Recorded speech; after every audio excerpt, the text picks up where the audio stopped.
अस्सलामु अलैकुम व रहमतुल्लाहि व बरकातहू। बिस्मिल्लाहिर्रहमानिर्रहीम। मेरा नाम जैसा कि आपने सुना मिराज हाशमी है। मैं north Bengal medical college Darjeeling में MBBS की पढ़ाई कर रहा हूँ। मेरा घर दालकोला है। मैं सबसे पहले यहाँ बैठे सभी मेहमानों का शुक्रिया अदा करना चाहता हूँ जो इतने वक्त तक सब्र के दामन थामे हुए हैं, और जो यहाँ पे गेस्ट आए हुए हैं उनका भी शुक्रिया अदा करना चाहता हूँ। और सबसे ज़्यादा शुक्रिया अदा मैं मोहम्मद राशिद आलम, उनके अब्बा हुजूर और उनके भाईजान जो इस YESC जो हेल्प सेंटर है इसका आगाज़ किया। हालांकि मैं भी एक मिडिल क्लास फैमिली से हूँ और मुझे बताते हुए बहुत खुशी हो रही है। अल्हम्दुलिल्लाह, अल्लाह का लाख लाख करम है। हम 4 भाई बहन से हैं, उनमें से 3 भाई बहन हम लोग सभी के सभी गवर्नमेंट MBBS कॉलेज में हैं। और अल्हम्दुलिल्लाह इसमें मेरे अब्बू जान का बहुत जोहर था, बहुत उनका कमाल था।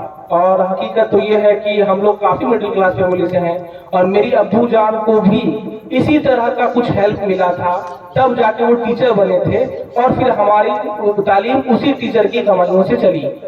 तो मेरे अब्बू जान को भी जो जरूरियात थी और जो इल्म हासिल करने के लिए जो भी पैसे की जरूरत होती थी वो इसी तरह के मकतब या इसी तरह के दोस्ती याराना हेल्प से हमें मिलती थी।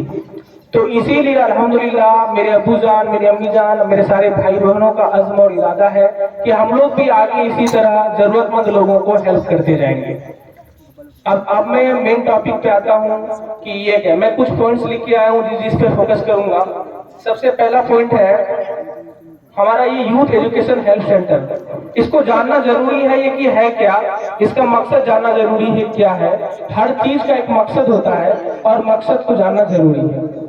ये NGO 2020 में शुरू हुआ था। अल्हम्दुलिल्लाह मोहम्मद राशिद भाई ने शुरू किया। इस NGO का मकसद है लोगों की जरूरतों को पूरी करने की कोशिश करना। जरूरत सिर्फ पैसों की नहीं होती, जरूरत सोचों की भी होती। बहुतों के पास पैसा है पर सोच नहीं कि वो पढ़ाए, और बहुतों के पास सोच है तो उनके पास पैसे की कमी है। तो ये जो हेल्प सेंटर है ये हर तरह के लोगों को, उसके बाद ये जो हमारा यूथ एजुकेशन सेंटर है इसका मेन एम है हम लोग का जो जरूरतमंद का एम है एजुकेशन। सबसे पहले तो हम इल्म का इम्पोर्टेंस समझें कि इल्म हमारे लिए कितनी जरूरी चीज है और इल्म का होना हमारे लिए कितना क्या है। सबसे पहले हम शुरू करेंगे हमारे इस्लाम में, हमारे मजहब इस्लाम में इल्म के बारे में क्या कहा। हदीसों में आया है, कुरानों में आया है कि इल्म के बारे में यह है कि इल्म औरत, मर्द और बच्चा सभी पर फर्ज है। फर्ज माने जो चीज अगर आप अदा ना करें तो उनका गुनाह आपको होगा अगर आपने अदा ना किया तो। पहला चीज। दूसरा चीज ये है कि इल्म के बारे में मैंडेटरी कर दिया गया कि हर किस्म के बच्चे को, मतलब हर उम्र के लोगों को, औरत, मर्द और बच्चा। तो अगर आप वालिद और वालिदा हैं और आप अपने बच्चे को इल्म हासिल ना करा रहे हैं तो ये सिर्फ आपकी नाकामयाबी नहीं है, ये आपके गुनाहों में भी शुमार है। इसका जवाब आपको अल्लाह तबारक व तआला के यहाँ भी देना पड़ेगा। सवाल उठता यह है कि मजहब से जुड़ा हुआ है तो सिर्फ मजहबी तालीम होगी।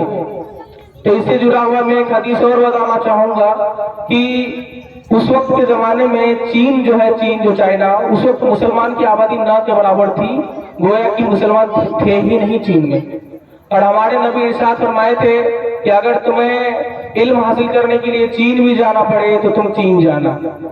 कहने का मतलब ये था कि जब हमारे नबी आए थे तो मुसलमान और इस्लाम उस तरफ ही था शुरुआत के दौर में, और चीन अरब से, सऊदी अरब से बहुत दूरी पर है।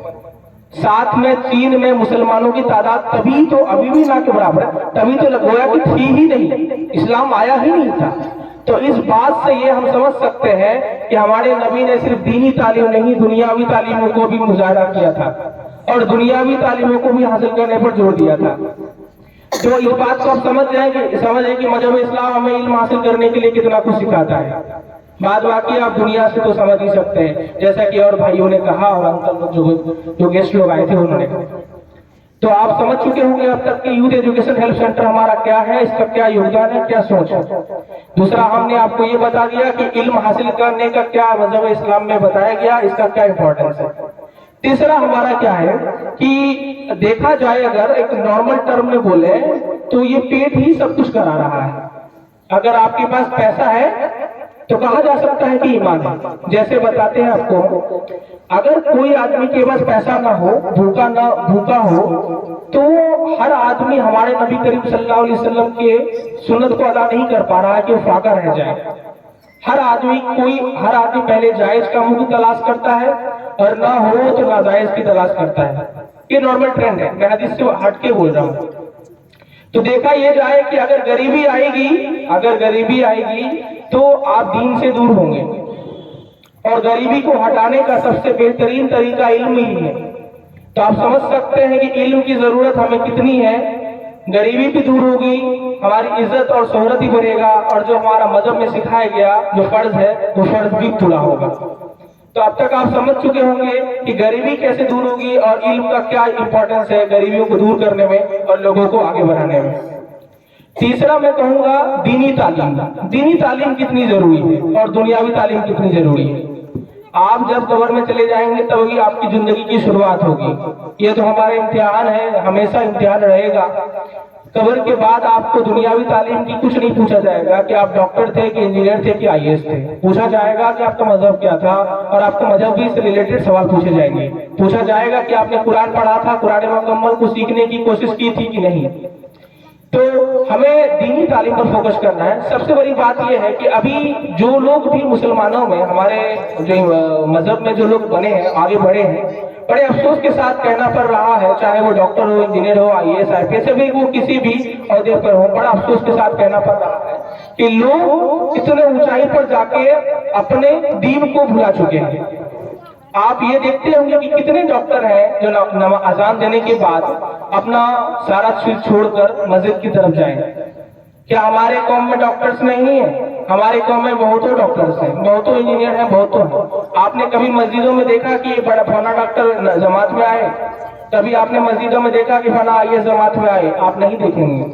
अफसोस के साथ कहना पड़ रहा है कि हम दुनियावी तालीम में इतने मसरूफ हुए कि दीन को ही भूल गए। और सबसे बड़ी बात यह है कि जिस कौम में कुरान का आगाज इकरा से हुआ, जिस कौम का आगाज इकरा से हुआ, आज उस कौम में जाहिलियत आ गया, जहालत आ गया। बड़े अफसोस के साथ कहना पड़ रहा है। तो आप अब तक समझ चुके होंगे कि इल्म का क्या इंपॉर्टेंस है। तो उस दीनी तालीम से मैं बताना चाहूंगा कि दीनी तालीम बहुत ज्यादा जरूरी है। दीनी तालीम से दिमाग खुलता है और दुनियावी तालीम में हासिल करना आसान होता है। जैसे कि बहुत सारे भाईजान होंगे मेरे जो हाफिज कुरान होंगे, तो हम अपने यूथ एजुकेशन हेल्थ सेंटर से हटके बोल रहे हैं कि एक शाहीन एकेडमी है, दिल्ली में है। शाहीन एकेडमी जो हाफिज और हुफाज, जो लोग हाफिज हो चुके हैं, उनके लिए फ्री एजुकेशन सिस्टम लाया है। मतलब अगर वो डॉक्टरी की पढ़ाई करें, इंजीनियरिंग की पढ़ाई करें, तो शाहीन एकेडमी आपको फ्री एजुकेशन देता है। तो अगर आपका बेटा हाफिज है और आप ये समझते हैं कि आपका तंगस्ती इतनी है कि आप पढ़ा नहीं सकते, डॉक्टर की पढ़ाई नहीं करा सकते, तो आप शाहीन एकेडमी से बात कर सकते हैं। और उसका जरिया हमारे राशिद भाई यूथ एजुकेशन हेल्थ सेंटर के जो ये हैं, तो आप उनसे भी ले सकते हैं। वो भी आपको बखूबी शाहीन एकेडमी के बारे में बता सकते हैं। तीसरा, मैं और उसमें कुछ पॉइंट ऐड करना चाहूंगा कि यूथ एजुकेशन सेंटर, किसी भी एनजीओ का रीढ़ की हड्डी होती है उसकी फाइनेंस। क्या किसी एनजीओ के पास पैसा है? हर चीज के पीछे पैसा है, और एक एनजीओ को चलने के लिए भी पैसे की बहुत जरूरत है। देखिए, अगर हम सिर्फ ज़कात और खैरात की बात करें और फितरा की बात करें, अगर लोगों उस 2.5% में अगर 1% भी इस एनजीओ को दे दें, तो ये एनजीओ बहुत आगे चल जाएगा। तो आप सबों से मुआद्दबाना गुजारिश है कि आप अपने अपने हैसियत के हिसाब से चंद पैसों से इस एजुकेशन को, इस हेल्थ सेंटर को आगे बढ़ाने की कोशिश करें। फाइनेंस ही हर कुछ होता है किसी भी एनजीओ का, और इस फाइनेंस को आगे बढ़ाने के लिए हम सब लोग को जुड़ के सब करना होगा। मैं अपने बातों को मुख्तसर करने की कोशिश करूंगा। और जो लोग फाइनेंशियली हेल्प नहीं कर सकते हैं, ऐसा नहीं है कि वो एनजीओ में हेल्प नहीं कर सकते। एनजीओ एक कम्युनिटी होता है। कम्युनिटी मतलब एक इदारा बनाने की कोशिश करता है एनजीओ। इससे जितने लोग जुड़ेंगे उतना फायदा होगा। अगर आप पैसे नहीं दे सकते या देने की स्थिति में नहीं है, तो अगर आप 5 लोग जोड़ लें जो कि देने की स्थिति में है, तो भी आपकी वजह से इस एनजीओ का भला हुआ। तो सपोर्ट हर मामले में होना चाहिए, चाहे वो फाइनेंशियली हो या सोशली हो। अगर आप 10 लोगों को बात तो फैलाएं कि ये डॉक्टर्स या फिर मेडिकल स्टूडेंट से शुरू हुआ ये चीज, तो इसको बढ़ाने के लिए आप आगे बढ़े, तो ये संस्था जो हमारा है ये बहुत आगे जाएगा। आपको बता दें कि सर सैयद अहमद खान जो अलीगढ़ मुस्लिम यूनिवर्सिटी के संस्थापक हैं, जो सबसे पहले शुरू किए थे, जब वो शुरू किए होंगे तभी भी वही मुख्तसर से लोग होंगे, 4-6 लोग, लेकिन बहुत मेहनत और बहुत जद्दोजहद करने के बाद आज इतना बड़ा यूनिवर्सिटी कायम कर दिया है। तो हमारे लिए भी दुआ करें, खुसूसन दुआ करें नमाजों में, अपने अजीज मानकर दुआ में याद करें कि एजुकेशन सिस्टम जो हम लोग चलाने की कोशिश कर रहे हैं, अल्लाह हमें इसमें बरकत अता फरमाए, आमीन सुम्मा आमीन। उसके बाद मैं कुछ और वर्ड यूज करना चाहूंगा, माफी चाहेंगे, थोड़ा सा वो ज्यादा हो जा रहा है लंबा। इसमें क्या है कि यूथ एजुकेशन सिस्टम को मैंने बोला कि इसको शेयर करना है, इसको शेयर करना बहुत जरूरी है। हमारे साथ जो लोग जुड़े हुए हैं, चाहे वो पैसे दे पाए या ना दे पाए, लोगों को बढ़ाना बहुत जरूरी है। जैसे ही लोग पढ़ेंगे धीरे धीरे एनजीओ का रजिस्ट्रेशन वगैरह भी होता है, स्पॉन्सरशिप होता है, या फिर अगर आपको को पूछा जाए कि भाई एक एजुकेशन हेल्प सेंटर है, आप उसमें पैसे देंगे, तो सबसे पहला सवाल आपका होगा कि कर कौन रहा है। तो सवाल में आपका मेडिकल आएगा तो आपको यकीन होने लगेगा। फिर आप पूछेंगे लोग कितने जुड़े हुए हैं, तभी हम हार जाएंगे। तो आपको लोगों को जोड़ना है ताकि हम ये कह सके कि हजारों की तादाद में YSC से लोग जुड़े हुए हैं और आइए आप लोग भी जुड़े। तो जैसे ही तादाद बढ़ता जाएगा वो मल्टीप्लाई होता जाएगा और वो बढ़ता जाएगा। तो आप सबों से मुअद्दबाना गुजारिश है कि आप हमें दुआओं में याद रखें और इस YSC को मुकाम को और आगे बढ़ने के लिए दुआ करें। मुझसे बोलने में अगर कुछ गुस्ताखी हो गई हो तो मैं माफी माजरत चाहता हूँ। अस्सलामु अलैकुम व रहमतुल्लाहि व बरकातुहू।